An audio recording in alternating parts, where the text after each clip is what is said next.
आने वाले दूल्हा की अनोखी बारात। घूंघट उठाया तो आपके मुंह से कौन सी आवाज निकली? दूध का गिलास पीता है, मेरी चीख निकल गई है। 3 लाख में धोखा खाने वाला दूल्हा को 20 साल लड़की तो ना मिली, हाँ अलबत्ता ज़रूर 20 ज़रबे 4 की जो है वो दुल्हन उसे ज़रूर मिल गई है। अस्सलाम वालेकुम रहमतुल्लाहि व बरकातुहू। मेरे मोअज़्ज़ज़ नाज़रीन इकराम, 20 साल दूल्हा 70 साल दुल्हन चेक नंबर 46 की तरफ जो है वो बारात बिल्कुल सेट खड़ी है। शुल्ली पटाखे वाले जो है वो अपनी अपनी शुल्ली पटाखे जो है वो सीधी कर रहे हैं। जब बारात निकलने का वक्त होगा ये चलाएंगे। गाड़ी वाले जो है वो अपनी गाड़ियाँ सीधी करके खड़े हैं। घर के अंदर मेहमानों की आमद है। सहन, घर, बाहर बाज़ार जो है वो मेहमानों से भरा हुआ है, क्योंकि बारात जानी है चक नंबर 46 की तरफ। तो अब बारात जैसे ही निकलती है तो नाजरीन फिर उसके बाद रास्ते के अंदर बारात पहुंचती है तो लड़की वालों की तरफ से फ़ोन आता है कि ना शुल्ली पटाखों की ज़रूरत है, ना ढोल ढमक्के की ज़रूरत है, ना ज़्यादा बंदों की ज़रूरत है, क्योंकि हमारे घर में हो गई है फौतगी। तो अब दूल्हा जो है वो परेशान हो जाता है। खैर दूल्हा कहता है कि मैं अपने जो टब्बर है, अपनी बरादरी है, उनसे बात करके आपको वापस जवाब देता हूँ। दूल्हा क्या करता है कि अपने बड़ों से बात करता है, बुज़ुर्गों से, फिर उसके बाद यार दोस्तों के साथ जो है वो सलाह मशवरा करता है। हत्ता कि सब कहते हैं कि जी इमाम मस्जिद जो है हमारे जो गांव के वो क्या कहते हैं, उनकी राय भी लेनी चाहिए।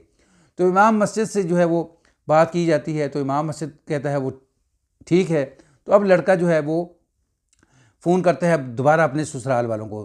तो ससुराल वाले कहते हैं कि जनाब वाला आप 4 बंदे आएँ, बिल्कुल एहन शरीयत के मुताबिक जिस तरह दीन कहता है उस तरह 4 बंदे आएँ और ख़ामोशी के साथ हमारी बेटी जो है वो ब्याह के आप ले जाएं। तो दूल्हा जो है वो आगाह करता है। तो फैसला होता है कि हाँ भाई, बारात सारी वापस दूल्हे के घर जाएगी, ढोल ढमक्के वाले वापस, शुल्ली पटाखे बंद। यहाँ से अब दूल्हा जो है वो अकेला निकल जाता है अपने ससुराल की तरफ। जैसे ही लड़का दुल्हन के घर पहुँचता है ना, तो गले के अंदर हार जो है वो डाले जाते हैं। लड़के को वो दुल्हन जो है वो दिखाई जाती है 20 साल खूबसूरत नौजवान लड़की। दूल्हे के मुंह से जो है वो पानी टपकने लग जाता है कि जितना जल्द हो सके अब निकाह हो और मैं अपनी दुल्हन को लेकर वापस अपने घर जाऊं। नाज़रीन निकाह शुरू होता है। निकाह के बाद मठियाई चाय पिलाई जाती है। दूल्हा जो है वो अपनी दुल्हन को लेकर वापस रवाना हो जाता है अपने घर की तरफ। रास्ते के अंदर खुशी खुशी दूल्हा जो है उसे खाने पीने की चीज़ें जो है वो ख़रीद कर देता है कि आप खाओ।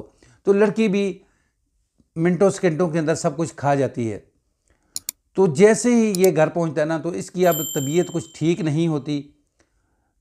थकावट की वजह से ये आराम करना चाहता है। आराम करता है, 2-3 घंटे ये सोता है। सोने के बाद जब ये उठता है तो दूल्हा साहब के सामने जो है वो गर्मा गर्म दूध जो है वो पेश किया जाता है। तो जब ये दूध पेश किया जाता है ना, तो दूल्हा जो है फिर उसके बाद दूध पीने के बाद अपनी दुल्हन के पास जाता है। जब दुल्हन के पास जाता है तो उसका जब घूंघट उठाता है तो दूल्हा का त्राह निकल जाता है। नाज़रीन भागकर बाहर आता है, कहता है हमारे साथ धोखा हो गया, फ्रॉड हो गया। वो 20 साल दुल्हन नहीं है, ये तो अम्मा जी है, ये जोजा माजिदा है। नाज़रीन सारे घर वाले, सारे गांव वाले वहाँ इकट्ठे होते हैं, देखते हैं तो ये तो बूढ़ी औरत निकल आई 70 साल। सब परेशान की ये क्या हो गया। नाज़रीन दूल्हे से अब पूछा जाता है कि आपने जो लड़की देखी थी वो कौन सी थी? तो दूल्हा कहता है कि बड़े यकीन के साथ कि वो 20 साल खूबसूरत तरीन लड़की थी। तो लोगों ने कहा कि यार हो सकता है कि आपको देखने में कोई गलतफहमी हुई हो कि उस वक़्त मेकअप होगा, मेकअप नहीं होगा। कहता कि यार मेरी आंखें इतनी भी तो कमज़ोर नहीं हैं, मैं एक लड़की और बूढ़ी औरत को नहीं पहचान सकता। नहीं। तो नाज़रीन फिर उसे पूछा जाता कि जब आपने घूंघट उठाया तो आपने क्या फीलिंग की है, आपके अंदर क्या फीलिंग थी? दूध का गिलास पीता है, मेरी चीख निकल गई है। तो अब दूल्हे से पूछा जाता है कि हुकूमत से आपका क्या मुतालबा है? 20 साल दी बुढ़ी, 20 साल दी बुढ़ी। बिलफर्ज अगर आपको आपकी वो 20 साल दुल्हन जो है वो मिल जाती है तो आप क्या करोगे? मैं दोबारा इससे शादी कर लूँगा, निकाह में ले लूँगा। तो नाज़रीन इस तरह के वाक़यात जो हैं वो भरे पड़े हैं कि जो विचोले होते हैं ना, विचोले जो रिश्ता करवाने वाले होते हैं, वो अक्सर पैसे लेकर जो है वो पैसा खा जाते हैं। बाद में उनके पास पैसा नहीं होता तो वो फिर इस तरह के ड्रामे करते हैं। उनको पता होता है कि ये ड्रामा कर लेंगे, बाद में अगर पुलिस पड़ भी गई, थाना हो जाएगा, जेल हो जाएगी, उसके बाद जो है वो रिहाई मिल जाएगी, पैसे भी गए और इस गरीब की जो मेहनत है वो भी गई। तो अब ये जो दूल्हा है, इससे पूछा कि आपकी ये जो बीवी है 70 साला, तो वो कहता है मेरी बीवी नहीं है, मेरी ये माँ है, इसके पाँव के नीचे जन्नत है। तो मौलवी साहब से पूछा गया कि इसके साथ निकाह हुआ? वो कहते हैं कि निकाह जो है वो नाजिया लड़की थी, उसके साथ हुआ है।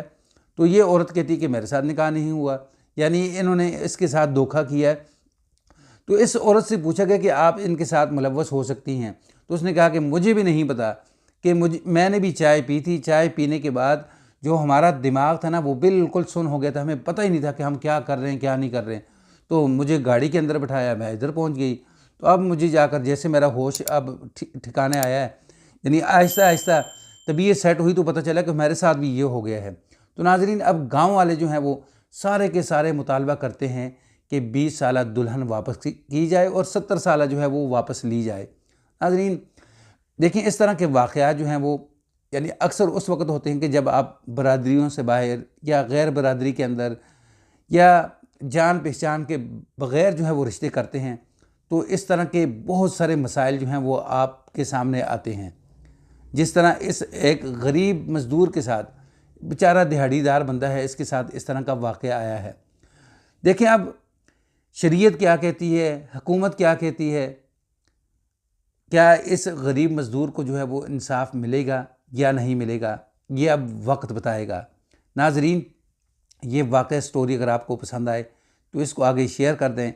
चैनल पर न्यू हैं तो इसको सब्सक्राइब कर दें, बेल के बटन को दबा के रखें ताकि आने वाला हर नया वाक़या, नई स्टोरी जो है वो आपको मिल सके। अस्सलामु अलैकुम रहमतुल्लाह।